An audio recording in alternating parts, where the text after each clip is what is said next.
Сәлеметсіздер ме, қадірлі қазақ халқы, құрметті жерлестер, сәлем, жора жолдастар. Менің аты жөнім Райнгольд Бауэр. Мен Семей облысы Абай ауданы Саржал ауылында туып өскен жігітпін. Сол жерде тәрбиемді көрдім, сол жерде орта мектебімді бітіргем. Өзім 1995 жылы қазан айында Германияға келдік.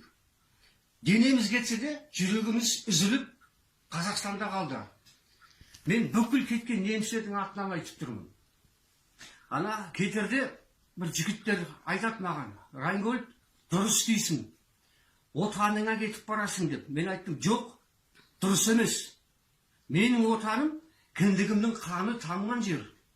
Менің үйім төсегім тұрған жер. Төсекті көшіруге болады, отанды көшіруге болмайды. Тарихымыз былай. Кейбіреулер сұрайды: Райнгольд, сендер Қазақстанға қалай келіп жүрсіңдер? Енді әңгіменің қысқасын айтып берейін. Менің ата-анам Кавказда туған. Сосын ана шайтан соғыс басталған кезде 41 жылы аударып жіберді ғой. Кейбіреулерін Ресейге, кейбіреулерін Қазақстан, Қырғызстан, Өзбекстанға айдап жіберді. Менің ата-аналарым Қазақстанға келген. Сонда апамның әңгімесінен білем,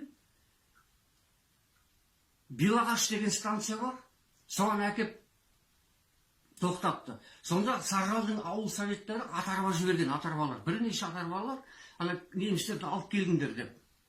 Сонда менің таңғалатыным, соғыс болып жатса да, енді біреудің әкесі, біреудің балалары, біреудің інісі, бауырлары, күйеулері, ана немістермен соғысып жатса, мына қазақтар атарбамен кеп, бос қолмен келген жоқ, құрт, май, сүт, нан ала келген. Немістерді отырғызып, Саржалға апарған.